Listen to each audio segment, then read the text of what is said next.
405, and he will start to approach the Fox Hills area here pretty shortly in the area of Culver City. We'll see if he shows, again, any signs of getting off the freeway.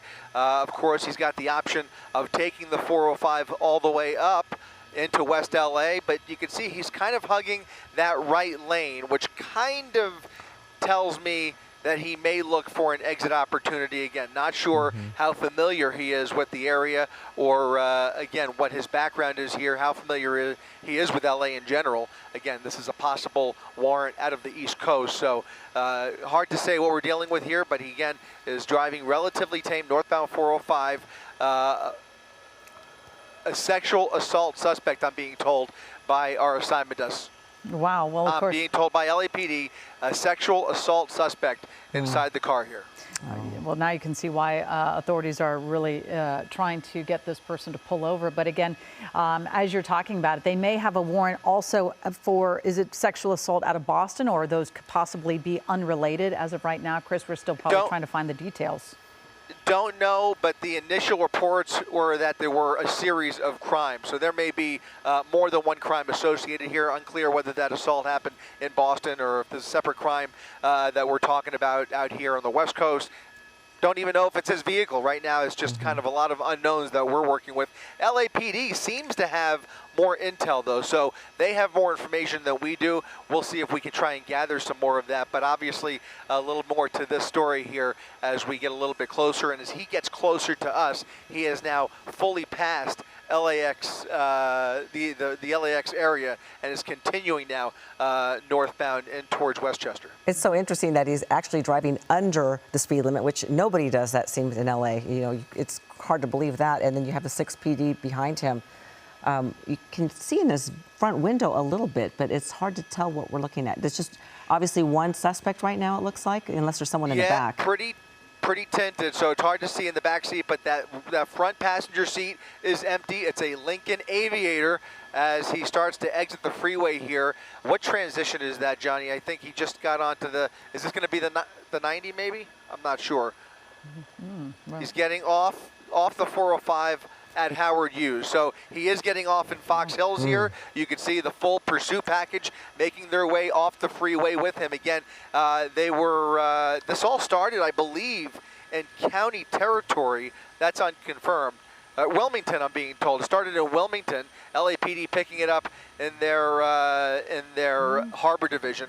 These are Southwest units that have chased them all the way up the 405 freeway here, and you can see them now on surface streets here at Howard Hughes Parkway in Westchester, where if he continues in this direction, there will be a little bit of cloud cover here, but it looks like he is getting back on the freeway possibly. Yeah, I was going to say, again, we're all really familiar with these areas, and it is pretty amazing that the streets are empty at around 4:15 in the afternoon. It is really remarkable. And if he gets back on the 405, he's going to see that LA traffic that we all kind of know so well. And maybe this person, if they are from Boston, they may not know this area very well, Chris, and they are trying to head back to the original spot where they started this pursuit, because LA is tricky.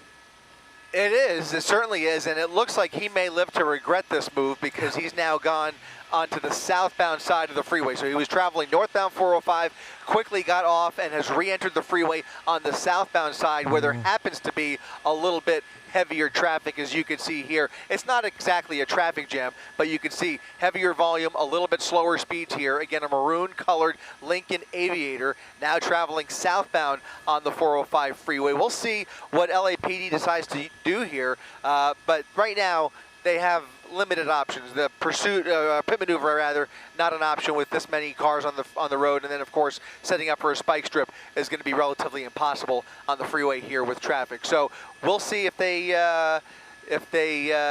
decide to continue this or hand it off to California Highway Patrol. It would not surprise me, considering he is choosing to stay on the freeway. But right now, LAPD maintaining control of this pursuit, and their helicopter is overhead as well. So they have a lot of resources dedicated to this pursuit, and now they are continuing to cruise right along with him at about 60 miles per hour still. We see if he picks up speed, it'll be very interesting. You know, when he was going northbound, it certainly had a nice opportunity perhaps for a pit maneuver, but now that the traffic situation has gotten a little bit more heavy there, that's out of the question. Yeah, and even here, he's got a few lanes to play with here, but he's not going exceptionally fast. He's basically choosing to stay in that right lane, hugging the right lane. We'll see if he sets up for another exit or if he just takes it back down the 405. Anybody's guess, obviously, but you just kind of wonder what more there is to this story. And again, from what we could tell, there's nobody in the front passenger seat. A little bit early to say whether there's anybody in the back seat here, but it looks like he is indeed getting off the freeway once again. This time I think it's going to be Florence or Manchester Avenue. Okay. Yeah, we'll see where this person goes, because again, we're not quite sure if this person knows where they are located, let alone knowing the directions to get back to wherever they wanted to start from. But again, this is a relatively calm pursuit, Chris, as you just said, but once you get on surface streets, it sort of takes it up another notch of nervousness for at least area drivers and law enforcement. Yeah, they always prefer to keep it on the freeway if at all possible, but with this kind of driving, it's really anybody's game here, and quite frankly, time is on the side of law enforcement. He has a finite amount of fuel in that tank, and we have no idea how full it is, but you know, again, LAPD has unlimited resources to keep up with him and follow him. If it really is basically just a following, it's not a following, it's a pursuit, but they're basically following him at these relatively slow speeds. They could do this all day long until the vehicle runs out of gas, and you can see them certainly slowing down with him here at this intersection. It's going to be Glasgow Avenue at Manchester Boulevard. He's going through Manchester and continuing south here. So they're going to continue right along with him, going much slower now as he makes his way into more of an industrial area here near the airport. Yeah, which is also, you know, probably more pedestrians involved, but we've never really seen a pursuit that goes this slowly. You know, and very cautious. The driver's very cautious and making sure they're minding the rules of the road, except for the one key thing that they're not pulling over. But again, we believe this suspect is wanted for a series of crimes, including a sexual assault. So, of course, law enforcement want to get him into custody. And this might be that time, Chris, where they start to sort of get an idea of where this person is going to go, so they could possibly put a spike strip down or use some other means to get this driver to pull over. Yeah, the options are going to open up here, especially as he's in a more kind of emptier street. If they do give the go-ahead for a pit maneuver, that could be an option.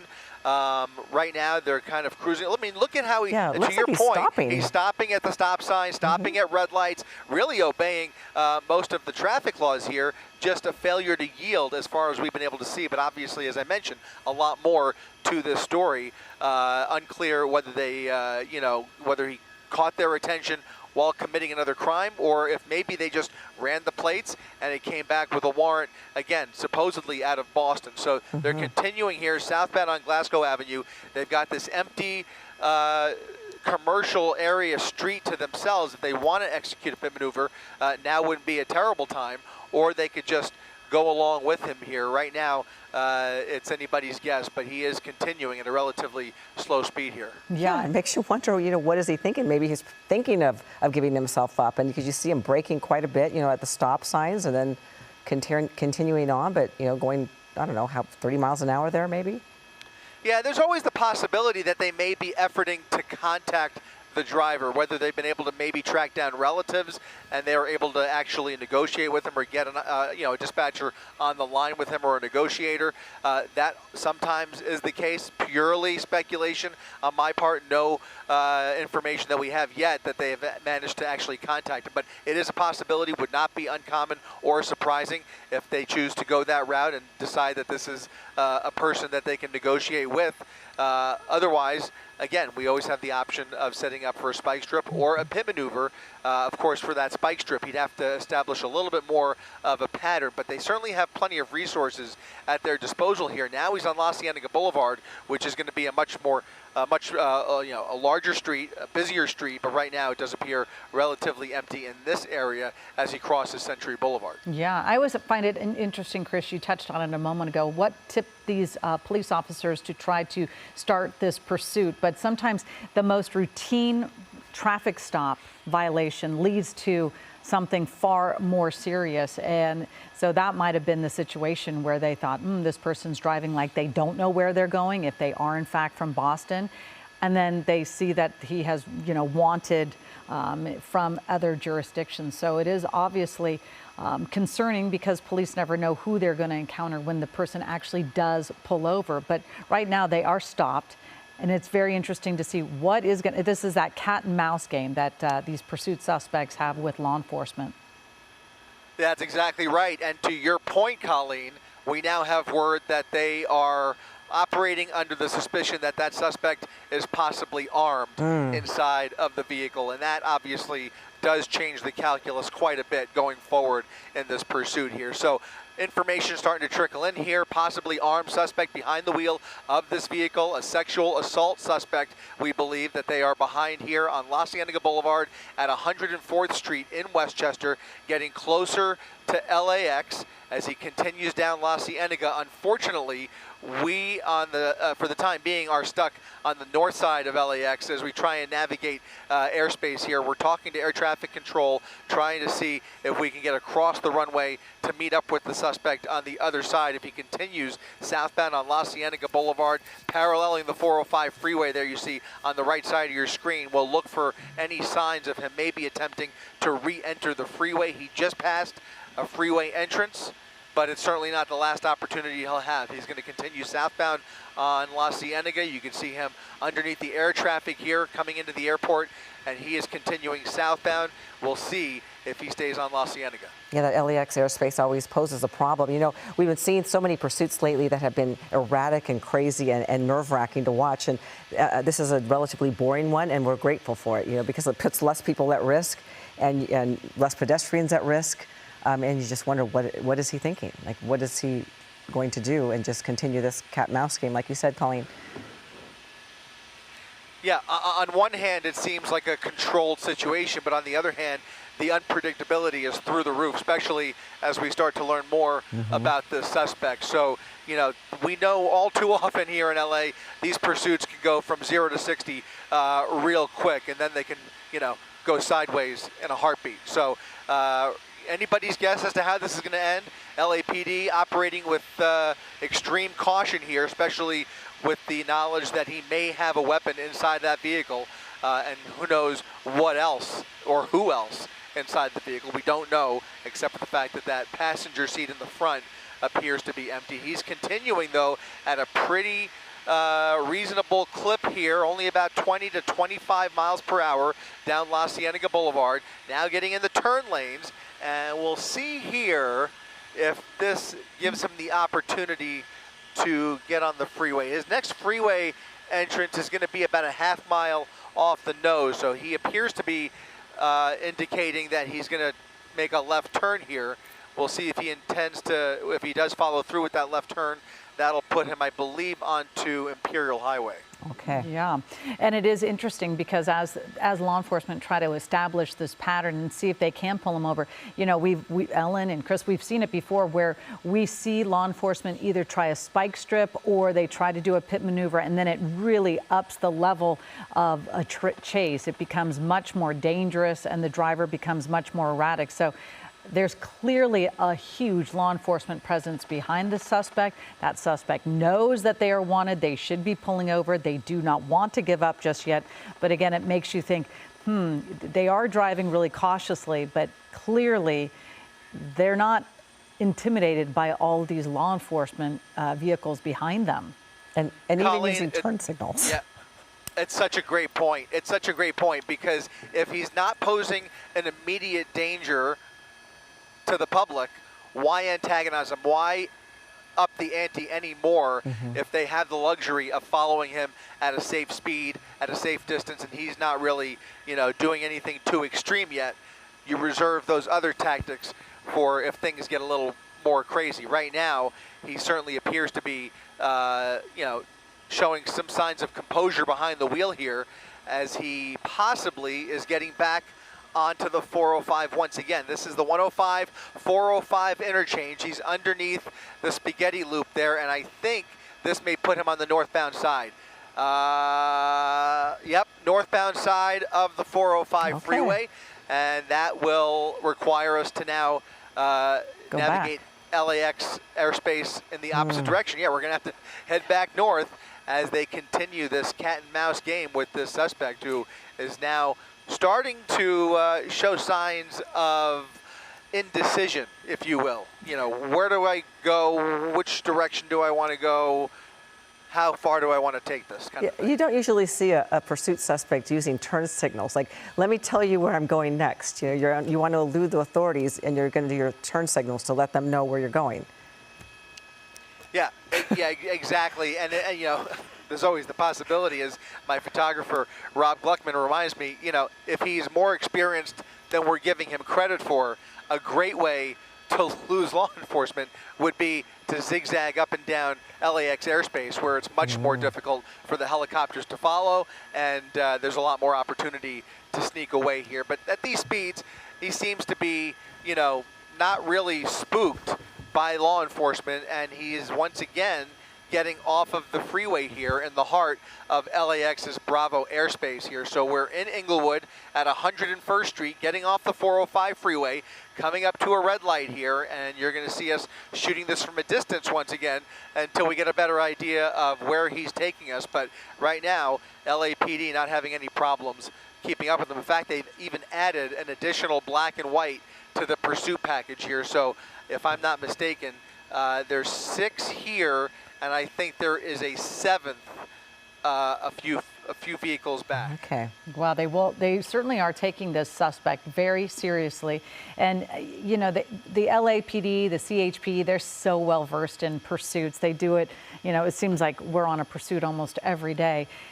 How they handle each one, we know that it's different. And then they debrief how they handled it, what went wrong, what went right, how to do the next one, because they know they're going to have to rely on their skills of these police pursuits. But again, how they're going to pull this person over, even adding additional units, it seems that this person is going to run out of gas before they give up. Well, now he's traveling westbound on Century. And as you guys know, I believe that's Century. Yeah, it is Century Boulevard. That will eventually, if he doesn't make a turn here, Yeah. he's going to end up at the airport in LAX. So unless he's catching a flight to Boston, which is highly unlikely, you know, he may take this onto LAX property here in short order. Again, he's only got a couple of more intersections to turn off of. This is kind of Hotel Row right by the airport here as he cruises at a slow speed along Century Boulevard. We'll see if he comes out the other side of this high-rise here. Obviously is not from LA, because everyone avoids that horseshoe at LAX if you possibly can. It's just, it's crazy and congested in that area. And it looks like he's pulled into a parking lot. LAPD following him through the parking lot, and he is now coming back onto Century Boulevard. So he is starting to, it really makes you wonder here just how much more patience he's got left until he just decides to give this up. You don't get the impression he's trying to get away. If he was trying to get away, he could easily, you know, speed away and try and lose the cops. We haven't seen anything like that. He just seems to be going on a joyride here until he comes to a final stop. And they're basically giving him some something of a wide berth to do that. Plenty of opportunity to just give up and surrender peacefully without, you know, amping this up any more than it already is. It's already a very serious situation with the knowledge that there's possibly a weapon inside that vehicle. Again, they are going to treat this with kid glove care. He has indeed turned off of Century. He's now northbound on 94th. Northbound 94th. Actually, that might be Isis Avenue there. But no, it's 94th Street. Northbound 94th Street, coming up on Hillcrest Boulevard, as you can see on Sky Map there. So northbound, okay. There may be an attempt to spin him out here. We'll see what he does, but there may be a pit maneuver coming in the near future. At these speeds, on an empty road like this, it's a possibility, but they're going to have to act fast before he ends up on another major avenue, right? He's got Hillcrest right there. There's lots of cross traffic. They're going to have to wait till they get through this intersection if they decide to Look at that poor move ahead with That guy's like, I'm outta here. It's at least under consideration, I think, at this point. Yeah. Yeah, absolutely. But again, you know, the LAPD, they have learned in the past, because they're trying not to put any other innocent lives in danger, because so many times these suspects really do put other lives in danger. You could see the fog kind of rolling in the marine layer. coast. Yeah, the marine layer from the beach right there. But again, we'll see what happens right here, because I'm not a law enforcement, but I was thinking that maybe that little intersection might have been a decent one for them to nudge them into a pit maneuver, one of those really soft, graceful, slow ones. But I guess it wasn't going to happen. No, I mean, it was, they really like to have, nobody in the way. And I think this is just a little bit too busy of an area to follow through with that. But at least they've given the units on the ground the ability and the permission to go ahead with a pit maneuver if they see an opportunity. So as we get further north here, coming up on Aviation Boulevard, or he's on Aviation Boulevard. As he goes further up Aviation, if they see an opportunity where he's traveling slow enough, which he certainly is, and there's no other innocent motorist in the way, maybe they will go ahead and do it. Or, as we mentioned before, they may just decide to say, you know what, let's just keep this at a slow, peaceful pace and let him make the decision on his own. Again, at these speeds, especially in a commercial area like this, they have the luxury of letting him exhaust more fuel, kind of run down his patience and his adrenaline, and maybe he'll think better of this. Yeah, and at least he's not putting pedestrians and other vehicles in peril, because we've seen that before, where they just blow through stop signs or red lights, and they scrape cars. So this is at least mild that way, not putting other people in danger so far. Yeah, for all of the inherent dangers that come along with every police pursuit, we haven't seen any real major situation yet that's really put the public in a dire situation. And that, again, that gives the law enforcement officers a lot more time and a lot more space to make calculated decisions and just kind of work at his pace, almost like a standoff. Like it's like a moving standoff, right? Yeah. Where they want to wait for his next move before they attempt their next tactic to bring this to an end. Again, it could change really quickly if he decides to speed up or start running red lights. But until that time, it's going to be more of the same here. And we have seen situations in the past where a slow speed pursuit like this could literally go on for hours. I think that SUV has at least a 20-liter tank, and if he had a full tank, it could certainly go on for hours at this pace if they allowed it. Yeah, it's just so interesting to see the person driving so respectfully, slowly, cautiously in this area, when you know that they are wanted for something that is quite the opposite. To know that this person may be armed, may be a suspect. You can see it right there that this did start before 4 o'clock. We do know that the LAPD is treating this person as a wanted sexual assault suspect, and that this person might be armed. But again, the way that this driver is navigating this pursuit, you can see being very cautious through intersections. We've seen so many pursuits where they are not cautious at all, and it's just, nail biting to watch. But this one, you can see that, and law enforcement are giving them a wide area for them to try to stay calm and try to keep the public at least safe. Because when they do these, these surface streets, we know that there are more people, there are more pedestrians, there's families, kids walking around. So again, this doesn't seem very residential area-esque, but it still has enough foot traffic.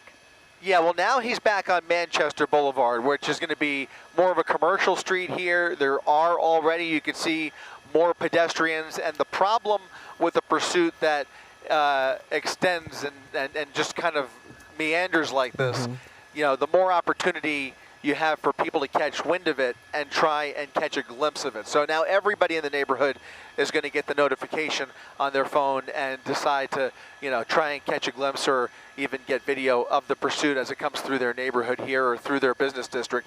But he's now made another turn onto La Cienega. We've been here before, so he is revisiting some of the same area, and he had the opportunity to make a left onto the freeway there. Interestingly, he could have gone left. He could have gone left and got onto the southbound 405. He turned the other way and is now going the opposite direction, away from the freeway, westbound, away from La Cienega, now just kind of making random turns in the Westchester area. Again, we're just to the north of LAX, and if he continues south on Glasgow here, that will take him right back to Century Boulevard, where he was just a few minutes ago. So he is starting to retrace some of his steps, and if that continues, then of course you do have the possibility of setting up for a spike strip if they can get somebody to the right place and the right time. Now he's pulling in to a CarMax dealership, a private property here with a big parking lot. He's moving through the area, just cutting through, it looks like, behind a Home Depot, coming onto a transition road that will give him, I think, again, it'll give him access to the freeway if he makes a right turn. If he makes a left turn, he may also be able to get on the freeway, but I'm not sure about that. We'll see what he does. He's making a right turn. Okay. Right turn onto La Cienega. There's an exit to the, or an entrance to the north and an entrance to his south. They're all making that right northbound turn on La Cienega with him. And you notice that undercover vehicle that has joined the pursuit as well in the last several minutes that I noticed that black SUV has stuck with this pursuit. He's kind of tailing the rest of this pursuit, interestingly enough. So just kind of pointing that out as they continue with a large pursuit package. This is all LAPD units that are continuing at a safe distance here, safe speeds. Again, right at the corner of La Cienega and Hillcrest Boulevard in front of the Home Depot next to the 405 freeway. Looks like he's stopping, Chris, or is it just, is he just minding the red light? He's at a red light. He's at a red light. I forgot, he's the polite He's letting suspect. it breathe. Yeah, he's obeying the traffic signal. And you see them in position. If he decides to surrender here, he's come to a complete stop, and they're ready to execute the felony arrest if he does open the door, show signs of surrendering. But again, so far, no signs of that, despite the fact that he's stopping for red lights and stop signs. He's not pulling over, he's not opening the door, he's not even showing signs of communicating with these officers yet. Sometimes we look for that, and we see that change over the course of the pursuit. You know, maybe a hand gesture out the window, or maybe even stopping to talk to other pedestrians or other motorists, especially if he starts to run low on fuel. Again, right now, this has been, you know, not the most dynamic pursuit. He has been slow and steady this entire time, and I don't know, by my estimation, it's been at least a half hour that we've been over it. So this pursuit going on for probably close to 45 minutes. That's a round number on my part. You guys might have a better estimation, but I think it's been about 45 minutes since we first caught wind of this pursuit. Again, northbound La Cienega Boulevard. If you're just joining us on ABC7, you're taking a live look at an LAPD pursuit in progress. They are in hot pursuit of that SUV. They're stopped at the intersection of La Cienega and Arbor Vitae Street. You can see LAPD units stopping with him at each and every stop sign. It's a slow speed pursuit. The driver behind the wheel wanted for sexual assault on an out-of-state warrant, possibly Boston. And you can see the driving, as far as we could tell from the entire time that we have had eyes on this pursuit, has been relatively composed, not exceptionally high speeds by any means. Even on the freeway, guys, he was only doing at a peak of 60 miles per hour at the fastest they've clocked him. And on these surface streets, he's actually going, I think, below the speed limit. Yeah, I don't think he's gone past the speed limit once. Oh, spike strip ready. Spike strip ready. He went around the spike strip and ventured into oncoming lanes of traffic to get around that spike. And then it looks So like I'm told that there was a spike strip there. They were anticipating it. There's another unit who's waiting for him. Now they have some opportunity here to set up for these spike attempts ahead of the suspect. They're going to try again here. We'll see what happens, but it looks like the road is opened up here for him. It's an empty ISIS Avenue as he continues westbound through Inglewood. And we'll see if this Westchester, I should escalates say. his driving. Going into a Yeah, parking that's the lot. problem. Like we talked about, you know, once you start to, once law enforcement shows signs, now he's pulling into a gas station. Look at this. Pulling into a gas station, doing the loop-de-loop. Obviously was never going to have a chance to get gas, but is he using this to make the U-turn, or is he starting to run low on gas? What is the what is the mental situation goodness, behind the yeah. wheel here? That's what you're wondering now, because with that spike attempt, you could already see things are getting a changed. little bit more aggressive, a little hairier for law enforcement here. You see them kind of just kind of all making that U-turn with him and then continuing in the original direction he was going in. So it's really a game of cat and mouse. You get the impression he's not really familiar with the area, and he's making a lot of random moves here. We'll see how this plays out, guys. It'll be nice if he actually is low on gas, and that's the reason he was going in there, but we can only hope. No. Also, Chris, moments ago, just a few moments ago, you zoomed in on the inside the. Here comes the pit. Oh. Here comes the pit behind that building, Oh. and he's speeding up. Look at Okay. that. Wow. He's speeding up. He saw him race up right behind his right fender, and sure enough, he sped up to evade the pit maneuver. I'm sorry to step on you, Ellen. No, Things it's okay. sped up really quickly there, and you saw that primary unit got the go-ahead to do the pit maneuver. They had a perfect opportunity there, and sure enough, just like he went into oncoming lanes of traffic to get around the spike strip, he sped up to evade that pit maneuver. And now, this is the problem. This is exactly what we've been discussing over the last several minutes. If you start to get aggressive with him, he now is showing willingness to drive more aggressively to evade those officers. And now, things are inherently amped up to a slightly more dangerous level, you'd say. They certainly certainly are. have. But I'm curious though. You know, moments ago we were talking about it. If that suspect, you know, we talked about the suspect possibly being armed, and when you zoomed in, boy, it looks like this police officer is going to try the pit maneuver again. Ooh, it gets right up behind them. If that person did have a weapon inside their hand, that was what I was trying to figure out. Right. So now that they have that knowledge, they have the suspicion that there may be a weapon in the vehicle there. They're going to treat it very carefully, but you know, they feel comfortable in the situation that they have enough units in place where they can, you know, spin the vehicle out and, you know, make the felony arrest.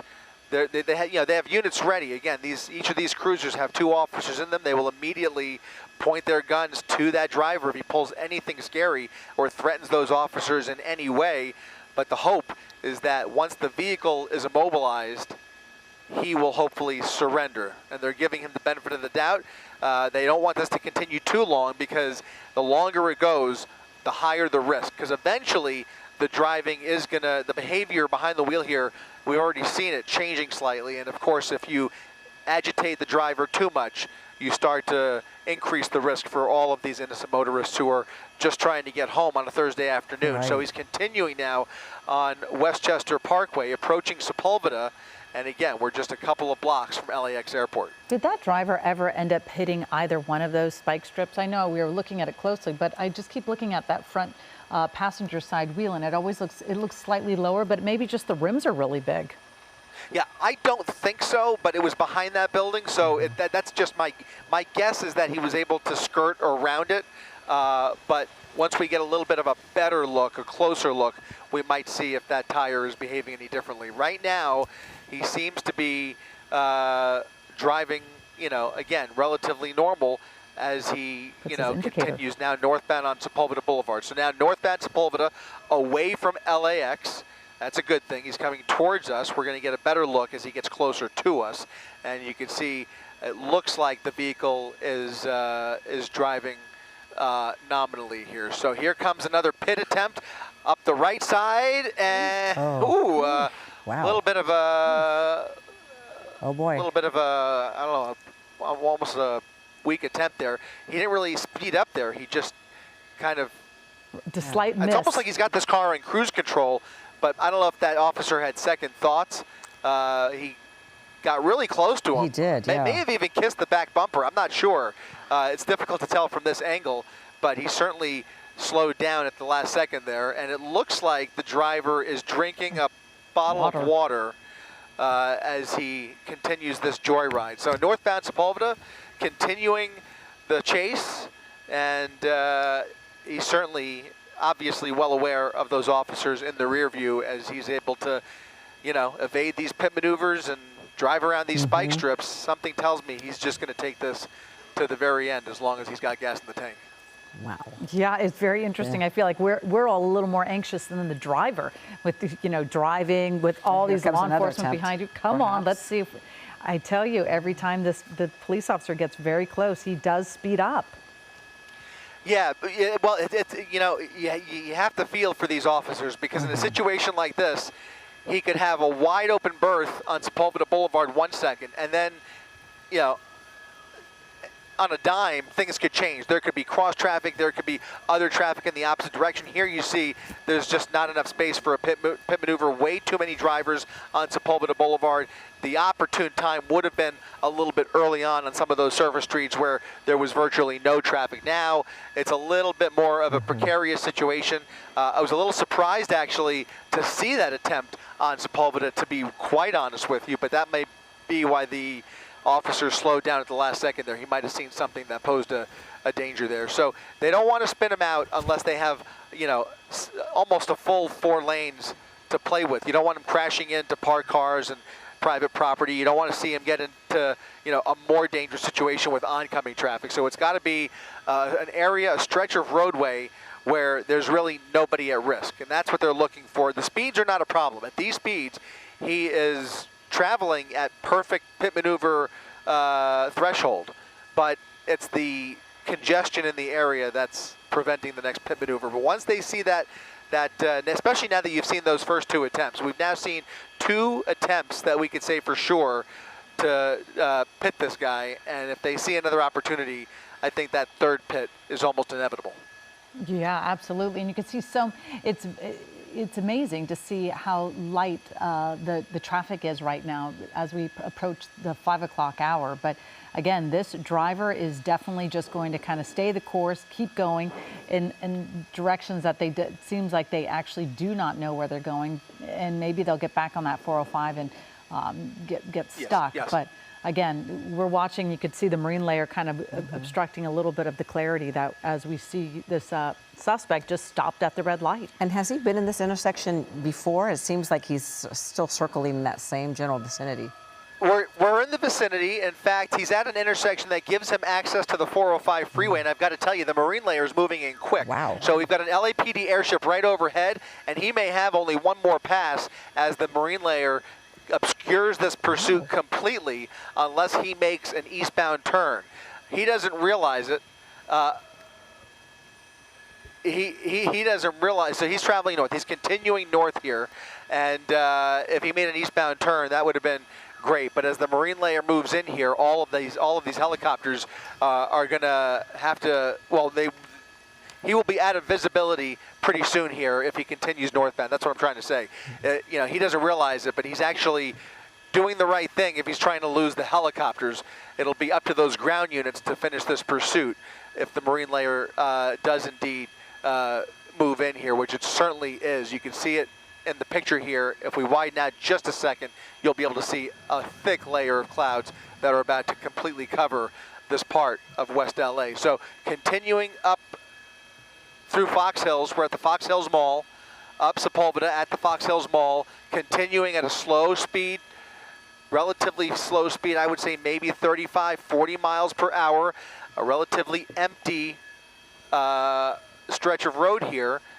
We may see another pit attempt, or they may just continue northbound here. Looks like they're continuing northbound. Again, he's doing a perfect speed here, right around 30 to 35 miles per hour.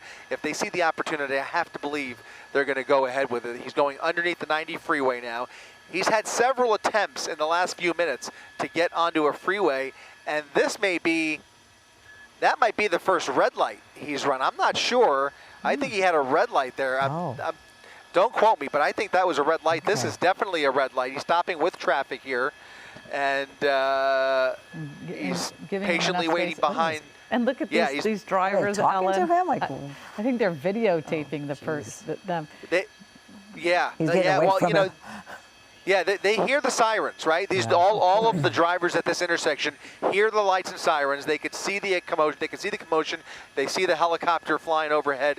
Something is up here, and now you take a very hands-off approach if you're that primary unit. You got to let them get through this intersection, get away from all of these innocent people before you do anything else. You don't want to agitate him at a stopped red light here. And he is stopped. He is waiting patiently behind this traffic.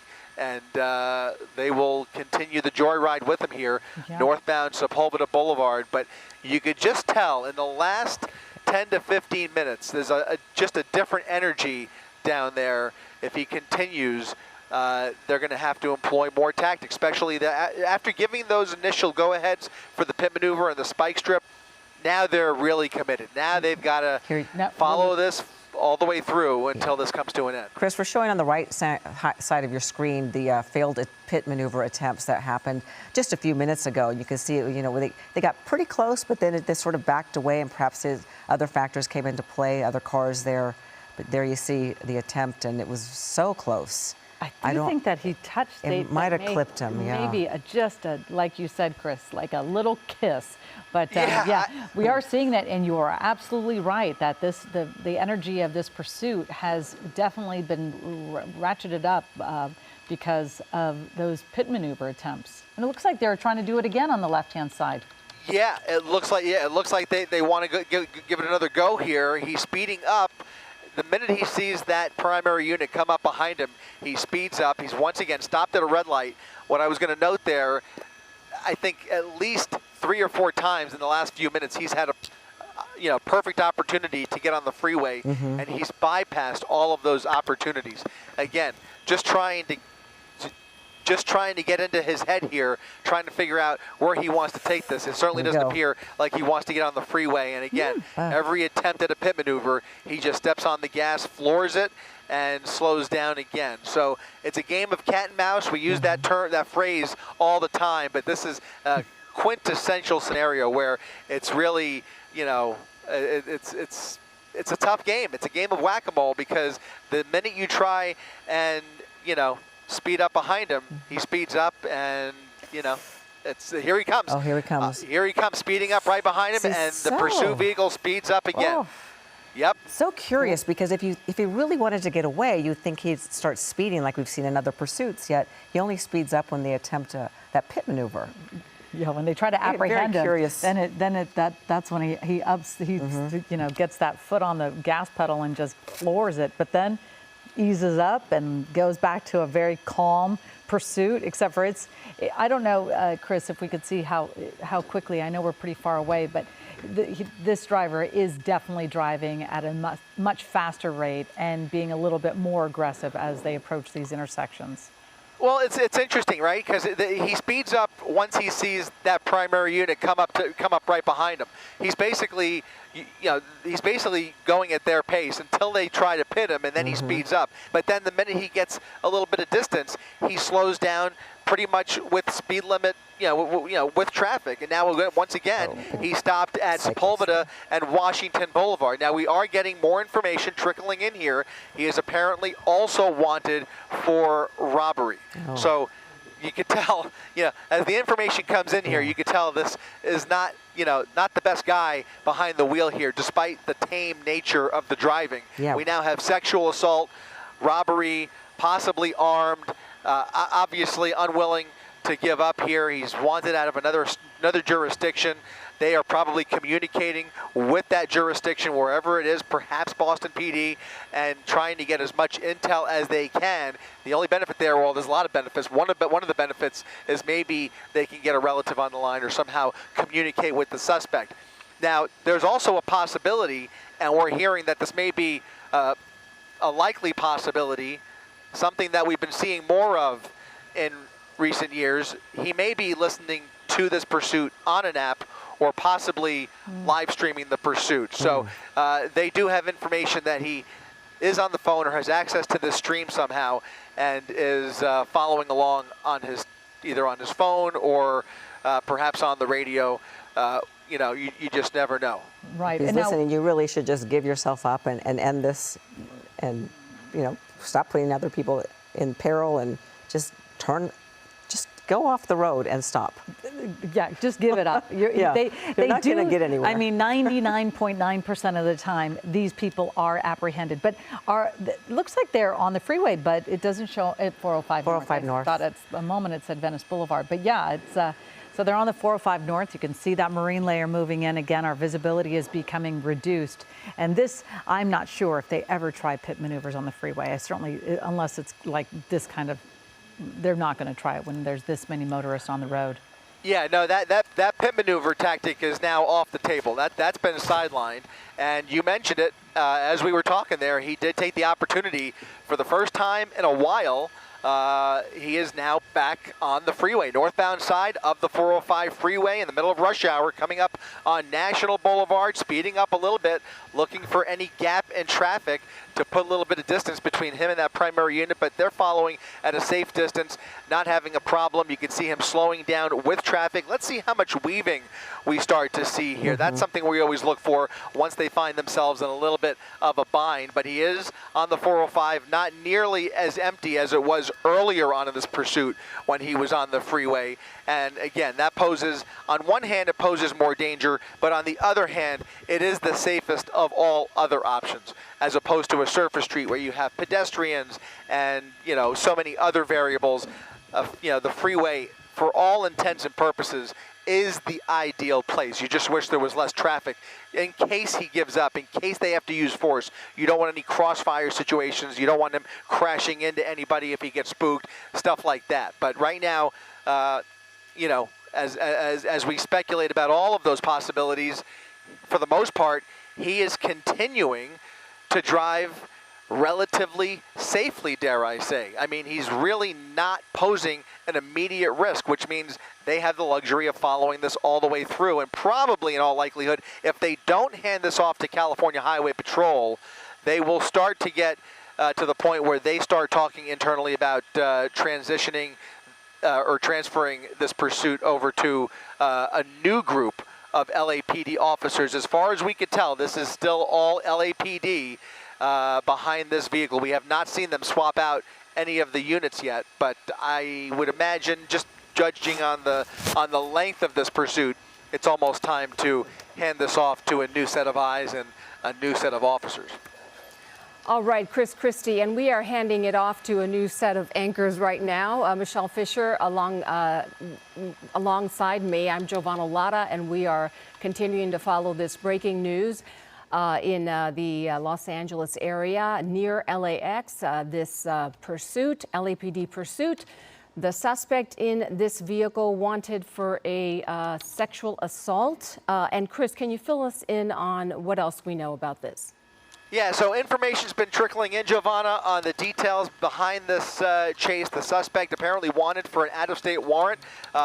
Charges include sexual assault, robbery, and is potentially armed and dangerous. So despite the tame nature of this pursuit, they are working with a very volatile individual behind the wheel who is taking LAPD on an extensive joyride throughout the city. This all started in the Carson area, in the Wilmington area, eventually made his way through Carson, was on the freeway, on and off surface streets, ended up on the 405 freeway, where he eventually took the 405 up through Inglewood and has now been traversing the streets of well, basically the Inglewood area around LAX and Westchester for the last almost hour or so, until a short time ago when he finally got back on the freeway, taking Sepulveda Boulevard and then eventually the 405 freeway into West LA here. And we are now firmly in West LA in the Culver City, Cheviot Hills area, coming up on the 10 freeway. Actually, do we already pass the 10? I think he just passed the 10 freeway on the northbound side of the 405, Giovanna. Okay, and as you mentioned, we've been following this now since about 4 o'clock. And what's different about this pursuit is that this driver has been really driving relatively slowly and carefully. We've seen other pursuits where suspects are speeding in and out of lanes and against traffic. He's only done this once or twice when he's trying to avoid those spike strips, right? Yeah, I mean, for the most part, even when they're right behind him, we haven't seen a lot of lane changing. Now you see him starting to weave a little bit more, and, you know, he was hugging the left lane for a short time, but now as he ventures over to the right, all of those motorists hear the lights and sirens behind him, and he is just looking for gaps in traffic to get around. So instead of committing to one lane, everybody's trying to move over to make way for the pursuit coming up behind him. Thankfully, considering the time of day here, thankfully he is driving nice and slowly at a very safe speed. If that was not the case, this could get very, very dangerous. Thankfully, it is not the case, and he is traveling at a safe speed here. We'll see if they try and get another look. Look at that officer coming up behind him here. Still keeping his distance here. They're not going to get too close with all of these innocent motorists in the immediate vicinity, but certainly they have already attempted several pit maneuvers over the course of this pursuit.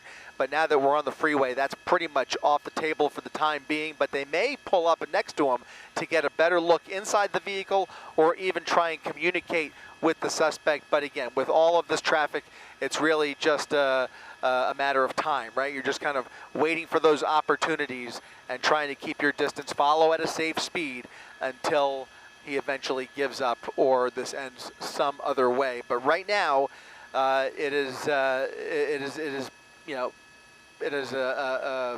we're in stasis here. I mean, he's really just maintaining control of the vehicle and taking police along for a joyride here without acting very erratically, despite the somewhat violent nature of the charges. Chris, you mentioned the traffic. When this first started around 4 o'clock, it was kind of an unusual sight because there wasn't much traffic on the freeway, which kind of would have given officers maybe some different options at that point. Now that traffic has picked up as rush hour really gets underway right now at 5 o'clock, what options do these officers have as they're trying to bring this to a close and you've got so many other people on the road trying to make their way home from work?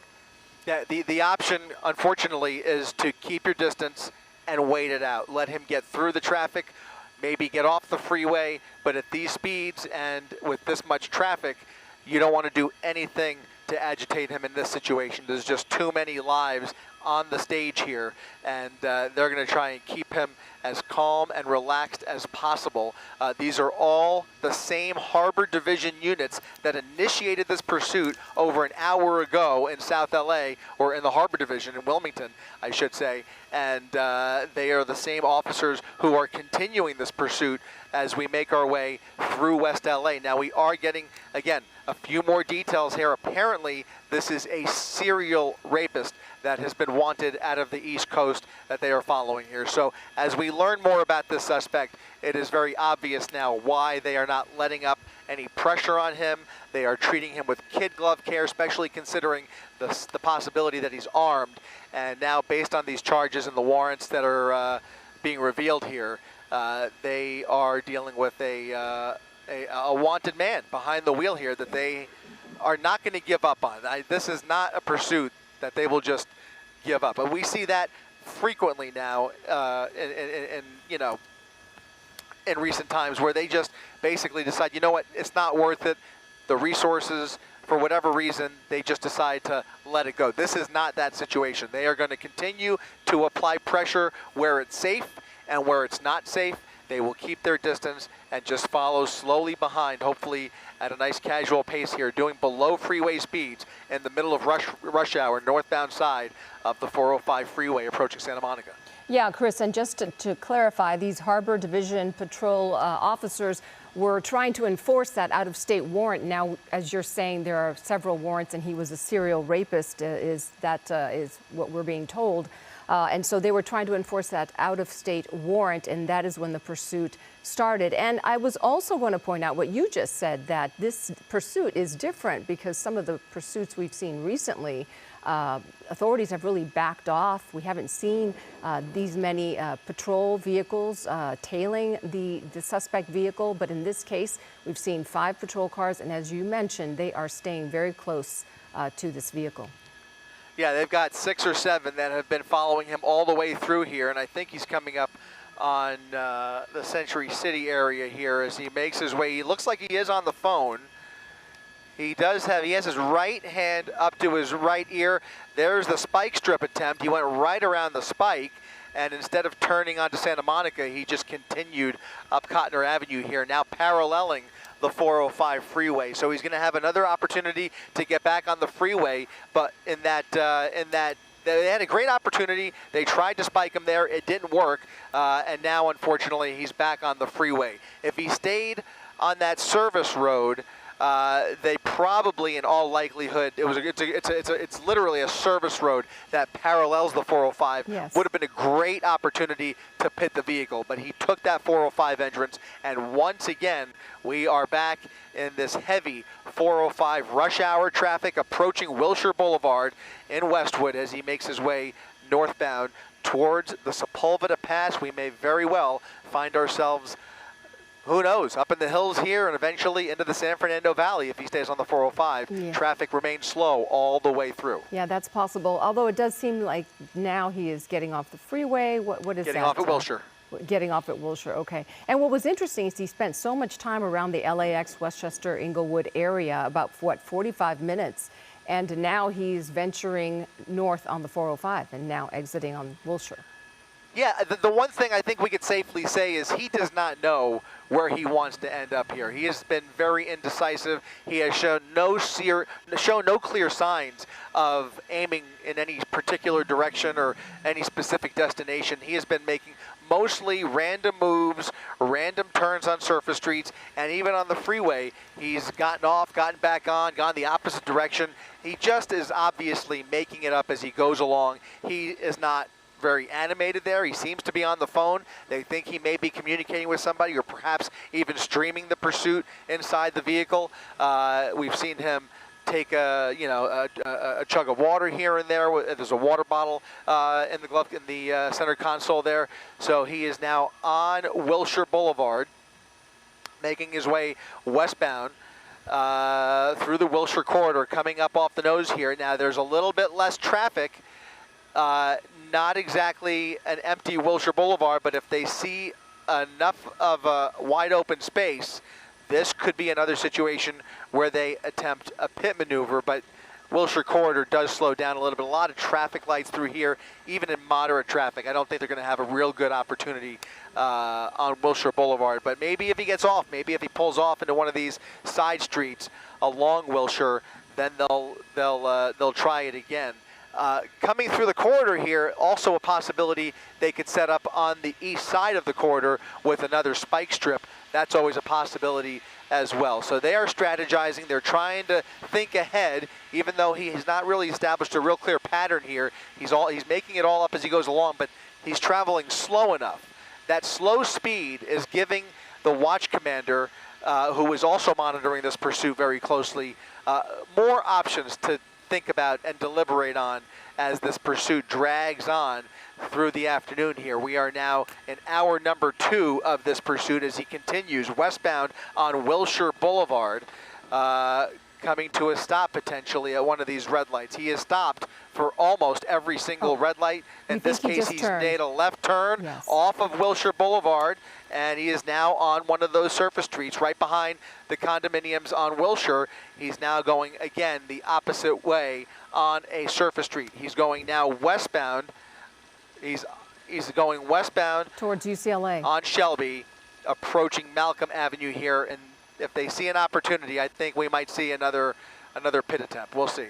Yeah, but yielding to traffic, we saw that white car kind of turn around the corner there, and the driver there was at least cautious enough and considerate enough not to be blowing through stop signs and kind of creating more havoc on the roads this afternoon. Also, we have no way of knowing this, but at this point, driving around for an hour plus, how much gas is left, we certainly don't know. But as it appears, based off what we've seen for the past hour, this person just kind of aimlessly driving around and making turn-by-turn decisions as they try to figure out what's next. Maybe we will see at some point they run out of fuel that is helping to keep them going on this pursuit, but we have no way of knowing that. Also, too, Chris, wanted to ask, we have no way of knowing, right, if possibly they're on the phone with law enforcement? Another spike attempt here. Here comes an LAPD officer running up to the vehicle, trying to spike the vehicle, and that might have been successful. That might have hit that front left tire, guys. That could very well be the beginning of the end. That looked like a really solid hit here, and as he makes his way through Westwood, you're starting to see a lot more pedestrian traffic here. We're just south of UCLA. They have executed a possible successful spike on the front left tire of that vehicle. He is now speeding up. He is much more agitated, and he is in the worst possible spot to drive any more recklessly. He has been, so composed over the course of this pursuit.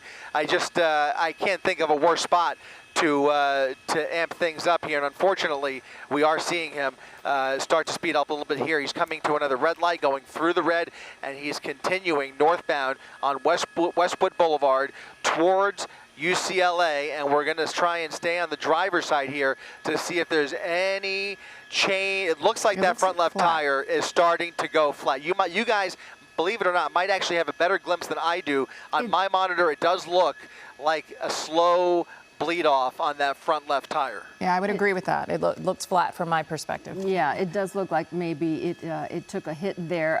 But this is the worst area that things can escalate in because you are near UCLA. There's summer classes underway, lots of traffic in Westwood all the time, lots of pedestrian traffic. There are stores, grocery stores, just a lot of pedestrian activity, and I would hate for this to escalate into a dangerous situation. He is stopped right now. Is this a red light or a stop? But he's very close this is LeConte right in front of UCLA. I would hate to have him, head onto campus. Well, certainly you've got a lot of people. It's one of the probably one of the most pedestrian-heavy areas in all of LA. Here in the heart of Westwood, where there are students and just everybody walking around. There's restaurants and everything you can imagine in this area near this intersection. Again, he's right by the movie theater and continuing northbound. As that tire starts to run low, we can only hope and pray that the vehicle comes to a stop. Now, one flat tire is likely not going to be enough to really stop a vehicle of this size. This is a very capable, almost looks like a brand new Lincoln Aviator that is capable of running on a flat tire here. So he's on campus. He is on campus. He has just made a left turn into campus right by the hospital. He is right near Ronald Reagan. Yeah. That's actually the Jules Stein Eye Center, I believe. Ronald Reagan is on the other side. Oh, you're right. Yeah. You're right. Also, the scary part here, too, is we've mentioned that this individual may be armed.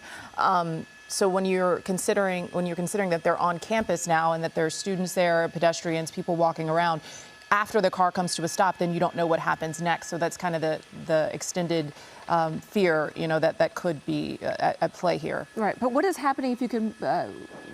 Is that the vehicle there? Is it still? Yeah, the vehicle is over here. Right here. Okay. You saw an officer at the other end of this turnaround. It's a turnabout that's going to put him back onto Westwood Boulevard here. So he's in the middle of the medical plaza. It's basically like a driveway. He's going to come out the other side, and you can see on the left side there's an officer waiting for him. So we will see if they make another attempt at possibly, if they set it up correctly, maybe trying for the right tire. They know that they have one left tire flat.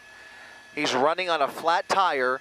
Maybe they will give another attempt at the right tire. But right now, he's stuck in hospital traffic in the middle of this medical plaza in the heart of UCLA. Here come more officers running towards the exit of that turnaround. And there's the spike strip. Right. There's the spike strip. We'll see. They're going to pull it back. They're going to pull it back. He may or may not already see it, but they're going to try and sneak up on him and try this one more time. This would be, I think, the third spike attempt. We know we've got one successful, and if with any luck, maybe they can aim for that right side. Right, but such a recipe for danger. I mean, with all of these people in their cars, at any time he can get out. We've heard reports that he might be armed. He is a serial rapist, a suspected serial rapist. This man is obviously trying to avoid and flee from police. We don't know what he's capable of. Look at him. He's trying to evade it. He's trying to evade it. Maybe an attempt at the rear there. He was able to get around that. So they threw the spike strip down. It fell just short of the vehicle. And now, instead of coming out, I think he's going to end up going around again. We may make our way around this turnabout again. I think we're still on hospital property. He's going to stay on the property he has. He's gone all the way around.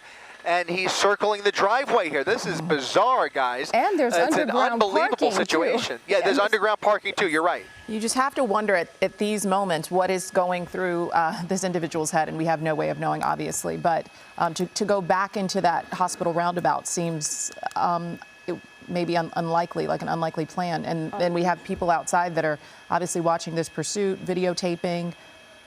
Yeah, I mean, now you have, again, we're in the heart of Westwood here near UCLA, right at the hospital. There are tons of people who are well aware of this pursuit. The lights and sirens are blaring. They're getting citizen alerts. They're probably streaming it on ABC7 right now, and you can see this has turned into a real game of cat and mouse as they try and figure out how to bring this to a peaceful resolution without exposing anybody to danger. You think of all of the opportunities that we may have seen earlier where there was not as much collateral in the way.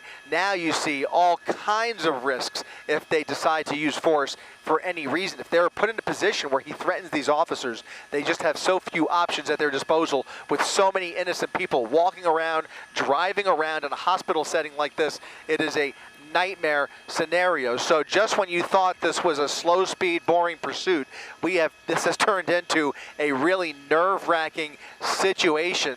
And just like that, things have taken on an entirely different turn with now two separate spike attempts. At least one was successful. He's driving on a left flat tire.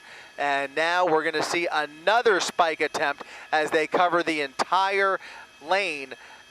He's almost got nowhere to go. If he's going to get out of this predicament, he's going to end up probably driving over that spike strip. And that, in that case, if he does, I just want to say here, this time, if he is blocked in, look at him opening the door. Opening the door. Driver's side door has just popped open. And let's see, just widen out just a smidge here. We want to see those officers.